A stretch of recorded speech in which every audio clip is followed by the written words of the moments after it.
Smart meter বসানোর সিদ্ধান্ত বাতিল করা, বর্ধিত জল কর, বিদ্যুৎ মাশুল এবং পাইপলাইন গ্যাসের বর্ধিত মূল্য প্রত্যাহারের দাবি সহ জনস্বার্থ সংশ্লিষ্ট বিভিন্ন দাবিতে শনিবার সিপিআইএম সদর মহকুমা কমিটির উদ্যোগে আগরতলা স্মার্ট সিটি লিমিটেড অফিসের সামনে বিক্ষোভ প্রদর্শন করে গণডেপুটেশন সংগঠিত করা হয়।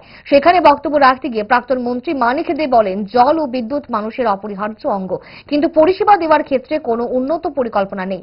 পাইপলাইনে জল আসে না, তারপর হঠাৎ করে জল কর বাড়িয়ে দেওয়া হলো। তিনি জল কর প্রত্যাহারের দাবি জানান। জল তো লাগবে, জল ছাড়া তো একদিনও চলতে পারবে না, বিদ্যুৎ ছাড়া যখন চলতে পারে না, তার চেয়ে আরো বেশি খাওয়ার জল ছাড়া চলতে পারে না। খাওয়ার জল দেন, আপনারা কোথাও কোনো নতুন প্ল্যান করলেন না।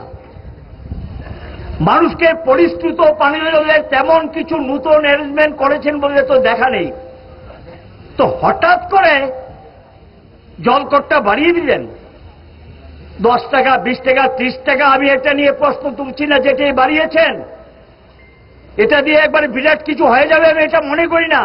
কিন্তু বাড়ানোর আগে 5 বার ভাবা উচিত ছিল যে আমরা কি শহরের মানুষকে জল দিতে পারছি, নিয়মিত জল পাচ্ছেন।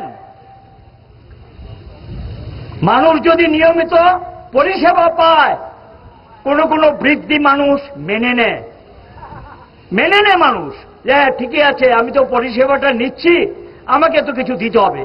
কিন্তু পরিষেবাই তো দিনের পর দিন দুর্বল হয়ে যাচ্ছে। ভালো খাবার দেখে অম্বলের কথা মনে পড়ে, তার সমাধান 5 দশক ধরে গ্যাস, অম্বল ও পেটের সমস্যার একমাত্র সমাধান গ্যাস নল।